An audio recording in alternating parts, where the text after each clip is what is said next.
bendiga.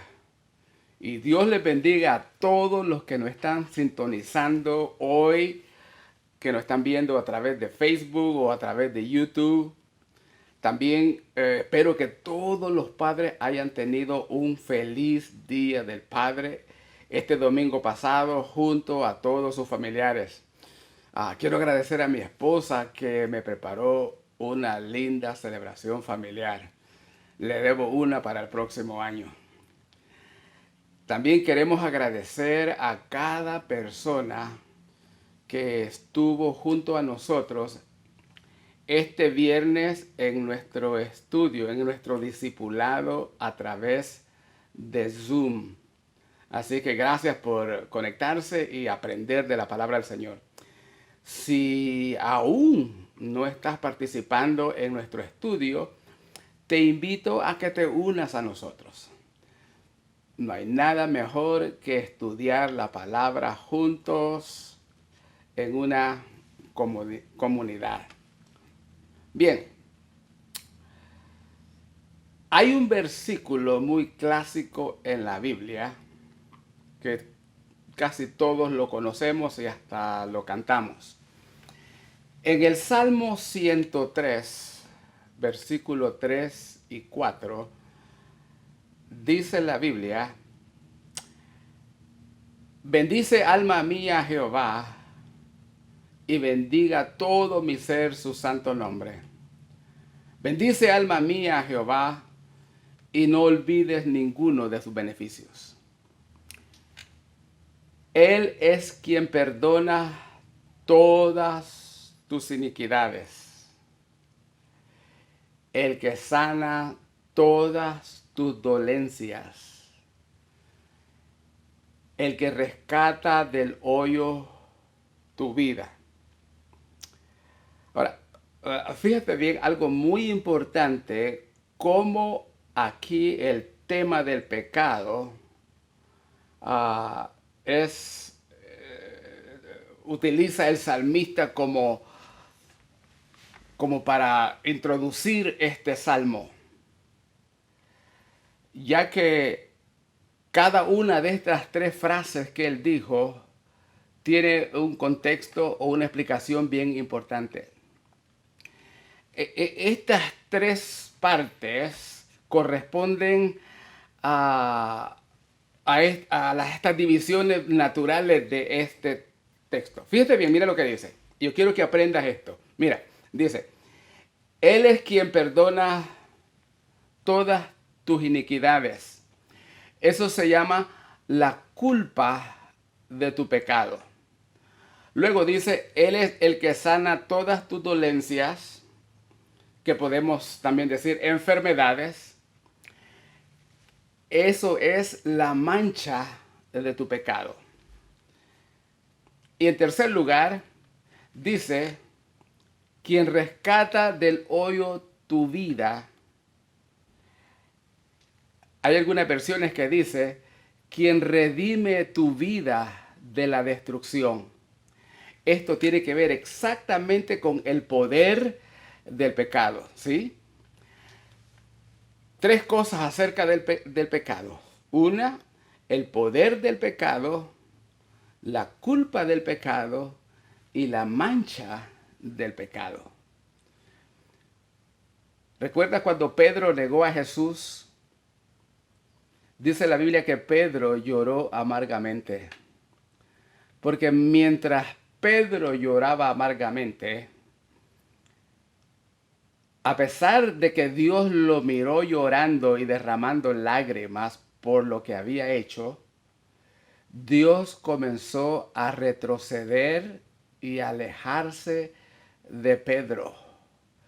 Dios lo miró, pero aun cuando lo miraba triste, Dios también se estaba alejando de él, porque Dios no tiene nada que ver con el pecado. Sin embargo, Dios perdonó la culpa del pecado de Pedro. Dios lo libró del poder del pecado. Y Dios restauró la mancha de su pecado. Pero quiero en este día hablar sobre el tema, ¿cómo puedo yo vencer el pecado en mi vida? ¿Cómo puedo vencer el pecado en mi vida? Ya que el pecado es demasiado, ah, tiene una consecuencia desastrosa, debemos vencer. Ahora, la Biblia tiene diferentes formas. O sea, para vencer el pecado, se puede decir que Dios nos dio las herramientas. Nos dio 5 herramientas importantes para que nosotros podamos vivir una vida victoriosa y de tal modo de que nunca podemos llegar un día donde Dios y decirle, Señor, no pude o no hallé la forma de cómo yo mantenerme libre del pecado. Dios nos dio las herramientas. La número 1 que Dios nos dio es el Espíritu Santo. La Biblia dice que cuando Él venga nos convencería de pecado. Entonces, el primer recurso que la Biblia menciona en nuestro esfuerzo por vencer el pecado es el Espíritu Santo. Y ya Dios nos ha dado el Espíritu Santo a todos aquellos que creemos en Dios para que podamos tener una vida victoriosa cristiana. En Gálatas capítulo 5, Dios contrasta las obras de la carne y las obras del Espíritu, mostrándonos Dios o enseñándonos que es más importante andar en el Espíritu que andar en la carne. Andar en el Espíritu, o es decir, cediéndole control al Espíritu constantemente, esto significa que el Espíritu Santo nos va a llevar, nos va a dar conciencia de vivir una vida en obediencia, vivir obedeciendo a Dios. El Espíritu Santo nos va a hacer sentir, nos va a compungir. El Espíritu Santo nos aclararía nuestro corazón, nuestra mente, y nos indicaría qué ha pasado con nuestra relación con Dios, y nosotros podemos resistir al Espíritu Santo o podemos cooperar con el Espíritu. Y si cedemos al Espíritu Santo, entonces verdaderamente Dios nos va a orientar o nos va a llevar y nos va a sacar de esa vida de pecado. Así que la Biblia habla mucho, dice, caminemos en el Espíritu y no satisfagáis los impulsos de la carne. En Tesalonicenses capítulo 5, verso 19 dice que no resistamos al Espíritu, que cooperemos con el Espíritu, que le cedamos el control al Espíritu. Lo mismo dice la Biblia en Efesios capítulo 5, verso 18, que andemos en el Espíritu, que seamos llenos del Espíritu Santo. Si nosotros sabemos que el pecado es el que entristece al Espíritu, debemos de tener mucho cuidado y procurar siempre ser sensibles al Espíritu Santo de Dios. En Colosenses capítulo 3, verso 16, dice la Biblia que tenemos que caminar en obediencia a los mandamientos de Dios. Y esto es lo que la obra del Espíritu, el trabajo del Espíritu nos produce ese impulso para caminar en obediencia a la palabra de Dios. Fíjate bien que la herramienta número 2 que Dios nos da es la palabra de Dios. Acuérdate que la palabra de Dios es la espada de 2 filos que penetra y puede erradicar el pecado de lo más profundo que esté enraizado en nuestro corazón.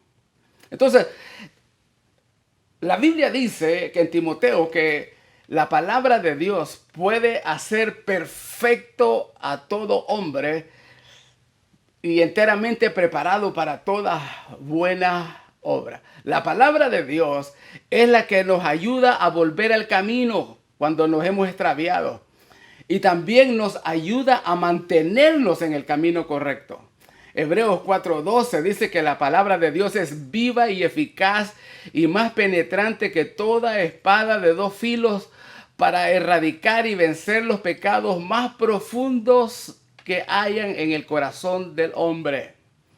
En el Salmo 119, el salmista utilizó mucha extensión de este salmo para hablar acerca de cómo él había vencido el pecado al vivir en una obediencia a la palabra de Dios. Por eso te recomiendo que leas mucho el Salmo 119, porque te guiará a tener una vida victoriosa. Bien, en el libro de Efesios, en Efesios capítulo 6, verso 12, recuerda de que la Biblia dice: por lo demás, hermanos, fortaleceos en el Señor y en el poder de su fuerza. La palabra de Dios viene a ser una arma poderosa para mantenernos firmes contra las acechanzas del pecado, contra las acechanzas del diablo, y poder salir victorioso en nuestra vida. Fíjate bien que aunque tratamos de agradar a Dios y de dejar todo pecado, la Biblia dice en San Juan capítulo, 1 Juan capítulo 2, dice que si confesamos nuestros pecados, Dios es fiel y justo para perdonar todos nuestros pecados y librarnos de toda maldad.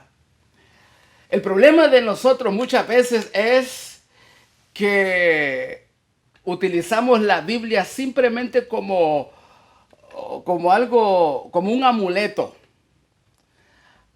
La llevamos a la iglesia, poco la leemos, y nos hemos vuelto como espiritualmente anoréxicos. A veces no nos hemos acostumbrado a estudiar la palabra. A veces no nos hemos acostumbrado a memorizar diariamente la palabra de Dios. Te recomiendo que comiences a hacerlo. Es útil comenzar a estudiarla un poco más profundo.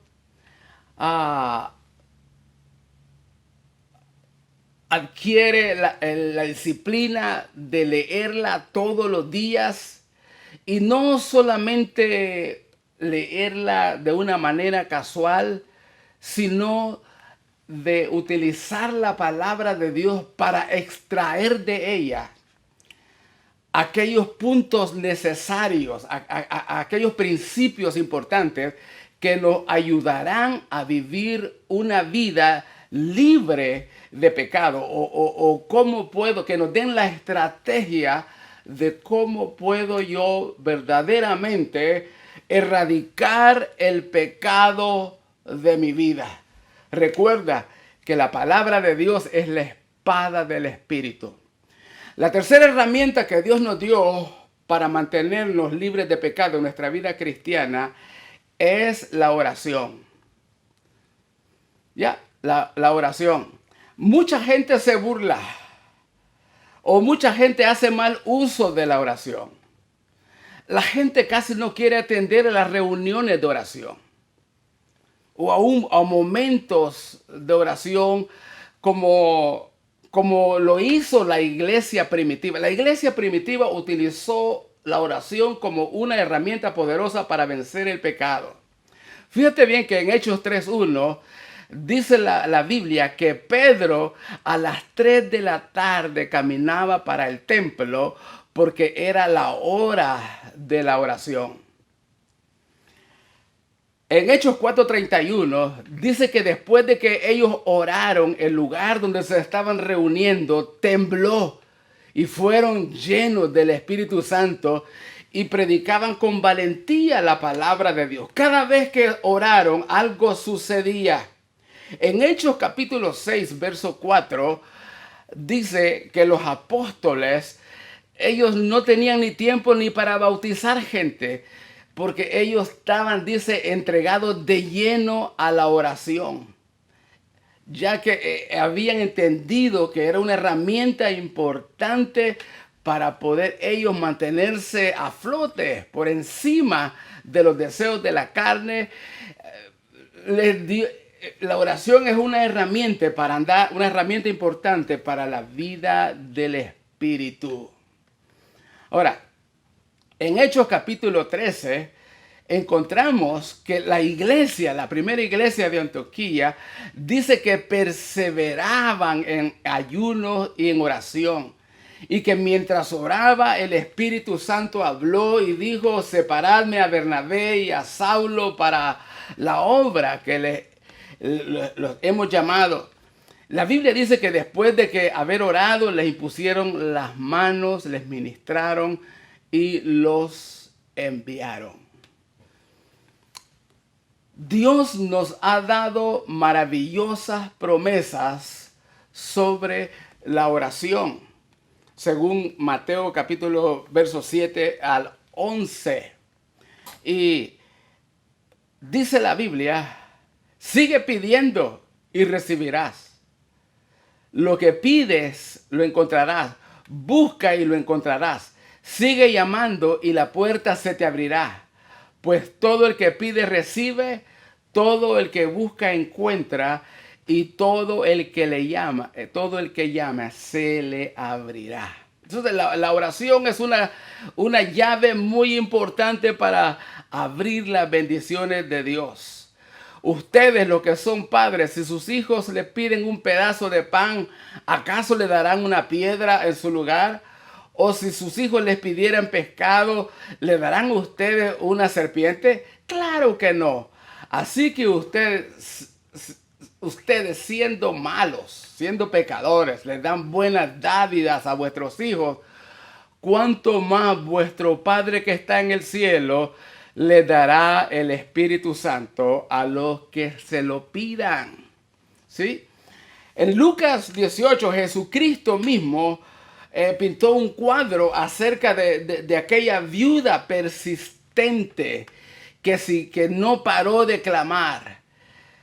En Juan capítulo 6, verso 27, Jesucristo en una ocasión tiene que reprender a un grupo de gente porque no estaban buscando a Jesús porque querían tener comunión con Él, sino que porque les había dado comida. Y entonces Jesús dice: si pedimos alguna cosa conforme a su voluntad, Él nos oye. Y sabemos que Él nos oye, y cualquier cosa que pidamos, tenemos las peticiones que le hayamos hecho. Pablo incluye la oración en su pasaje sobre la preparación para la batalla espiritual. En Efesios capítulo 6, 12, él habla acerca de la armadura espiritual, donde forma parte ceñidos con la verdad, la coraza de justicia, calzados los pies con el apresto del evangelio, el yelmo de la salvación, la espada del espíritu, y dice: orando en todo tiempo con toda súplica y con toda perseverancia. Entonces, todos nosotros queremos hacer lo correcto, pero no podemos hacerlo con nuestras propias fuerzas. Necesitamos seguir las advertencias de Dios. Tenemos que seguir buscando, tenemos que seguir tocando la puerta, tenemos que seguir pidiendo. Queremos vencer el pecado. Aunque la oración no es una fórmula mágica, la oración es simplemente reconocer nuestras propias limitaciones y el inagotable poder que Dios tiene para hacer lo que Él quiere que nosotros hagamos. No lo que nosotros queremos, sino lo que Dios quiere que nosotros hagamos. Entonces, hemos visto que Dios dejó las herramientas, el Espíritu Santo, Dios dejó la oración. Ahora, también Dios dejó la iglesia. ¿Sí? La iglesia. Para los primeros discípulos se convertía en un cuarto de guerra para conquistar el pecado. Ahí en ese cuarto de guerra tenían comunión con otros creyentes. Cada vez que Jesús envió a sus discípulos, Él los envió de dos en dos. Nunca los envió solos para que pudieran mantener comunión. Los misioneros que fueron enviados en el libro de Hechos nunca fueron enviados uno solo, sino que fueron enviados de grupos o por lo menos 2 personas. La Biblia nos aconseja que nunca abandonemos nuestro culto, sino que nos mantengamos unidos para poder vencer el pecado. No dejar de congregarlos como algunos tienen por costumbre. La Biblia dice que confesemos nuestras ofensas los unos a los otros en Santiago 5:16. En el Antiguo Testamento, en el libro de Proverbios 27:17, dice que el hierro se afila con el hierro, así como un hombre afila el uno al otro. En el libro de Eclesiastés dice que la fuerza está en los números. ¿Por qué? Porque 2 son mejor que 1. Y cordón de 3 dobleces no se rompen. Muchos cristianos a veces encontramos tener a un hermano al cual lo utilizamos como un socio personal, responsable, que sea de bendición para ayudarnos a superar nuestra vida espiritual. Esa persona que pueda hablar con nosotros, que pueda orar con nosotros, que nos pueda alentar y que nos reprenda también cuando sea necesario. ¿Por qué? Porque la tentación es común para todos nosotros y casi siempre el pecado llegará a través de una tentación. Mira lo que dice la Biblia. No os ha venido, no ha sobrevenido pecado sino a través de la tentación. Pero Dios no permitirá que seamos tentados más, sino que Dios también nos dará la salida para que nosotros podamos soportar. Tener un socio es muy importante, alguien que tenga la responsabilidad para que nos pueda dar una dosis final de aliento, nos pueda dar motivación, lo que nosotros necesitamos. Y eso es lo que realmente es la iglesia. La forma como nosotros nos edificamos los unos a los otros, cómo nos levantamos, cómo nos damos la mano, cómo nos apoyamos. Eso nos ayuda a vencer el pecado, eso nos da la fuerza. A veces la victoria sobre el pecado llega rápidamente, otras veces la victoria vendrá lentamente, pero Dios ha prometido que a medida que nosotros usemos sus recursos, Él traerá progresivamente cambios a nuestras vidas. Podemos perseverar en nuestros esfuerzos por vencer el pecado porque sabemos que Él es fiel a sus promesas. Déjame contarte una historia. Había un hombre que tenía una posición muy responsable. En su trabajo tenía que contar grandes sumas de dinero. Un día estuvo tentado a depositar parte de ese dinero, que no era de él, en su propia cuenta personal. Él sabía que iba a pasar mucho tiempo para que se descubriera ese robo. Pero de repente resistió la tentación y sintió que debería de ir y contarle a alguien esa fuerte tentación que acaba de tener. Así que por lo tanto, él decidió ir a contarle a un hombre el cual había ocupado la posición que él ahora estaba teniendo. Le contó todo sobre la tentación que tuvo. Dijo, estuve a punto de agarrar una gran cantidad de dinero e ir y depositarla en mi cuenta personal, pero resistí esa tentación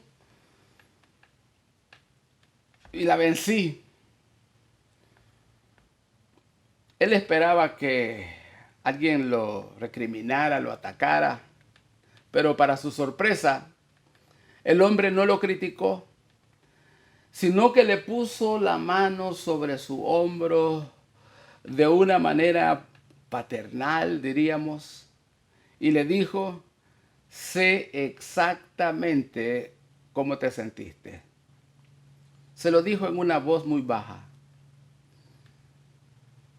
porque yo mismo le dijo, atravesé también toda esa tentación por la cual tú estás pasando. Mi amigo, hermano, todos nosotros somos tentados continuamente. Somos bombardeados continuamente con tentaciones que fácilmente pueden llevarnos a errar, a pecar contra Dios. Y como decía al principio, el poder del pecado,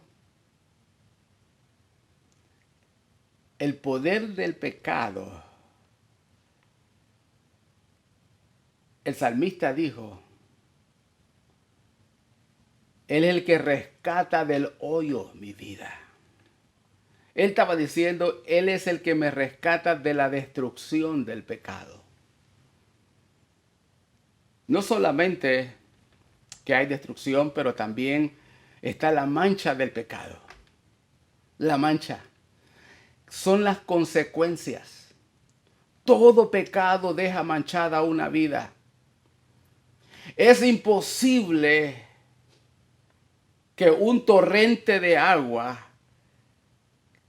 que corra a través de una colina no deje el terreno cortado, partido por la fricción del agua. El pecado hará fricción en tu vida. Por eso dijo, Él es el que sana mis dolencias o mis dolores por la mancha de su pecado. Y Dios es el que quita la culpa de tu pecado. Finalmente Jesús se acercó donde Pedro,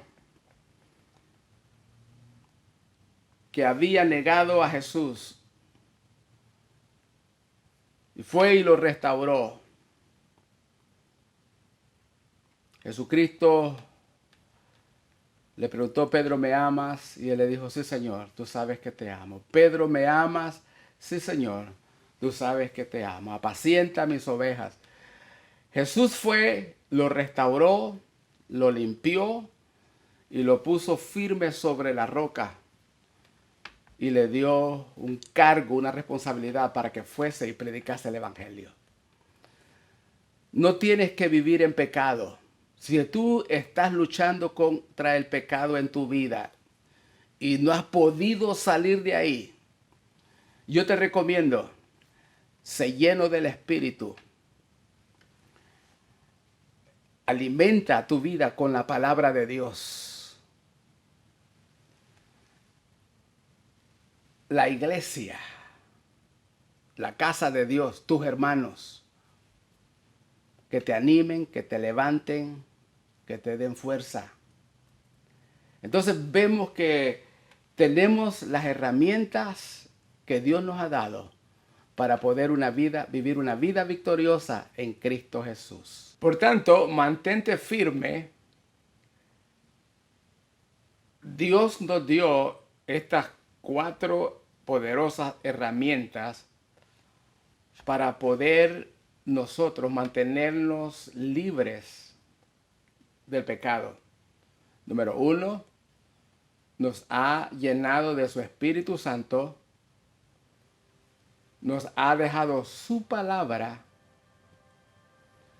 el poder de la oración y su iglesia. A través de estas 4 herramientas que Dios nos ha dado, podemos nosotros vivir una vida victoriosa, libre de pecado y agradando a Dios a todo tiempo. Quiero orar, quiero hacer una oración.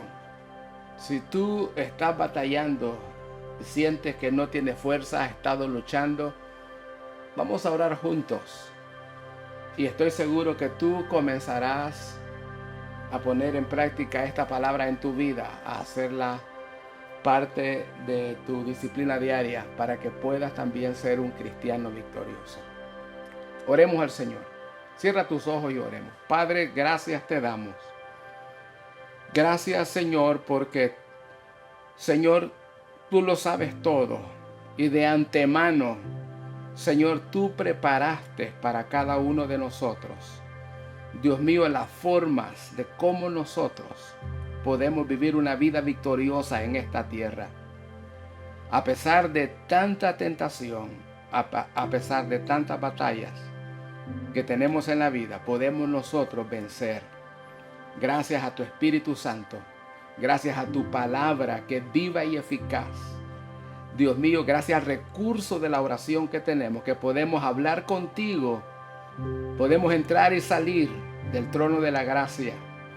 Y gracias a la iglesia, a ese hermoso cuerpo, Dios mío, de seres humanos que caminamos juntos y que queremos vivir en armonía, ayudándonos los unos a los otros para estar listos y preparados para el día de tu venida. Yo te pido, Señor, por cada persona, por cada amigo, por cada hermano, por todo aquel que batalla en su vida. Señor, que pueda ser un vencedor, que pueda, Dios mío, Señor amado, vencer toda tentación y toda obra del enemigo. En el nombre de Cristo Jesús, yo lo declaro en este día, mi Dios. Amén. Amén. Amén. Así que, mi hermano, gracias por sintonizarnos en este día. Nos veremos muy pronto. Que Dios te bendiga y Dios te guarde.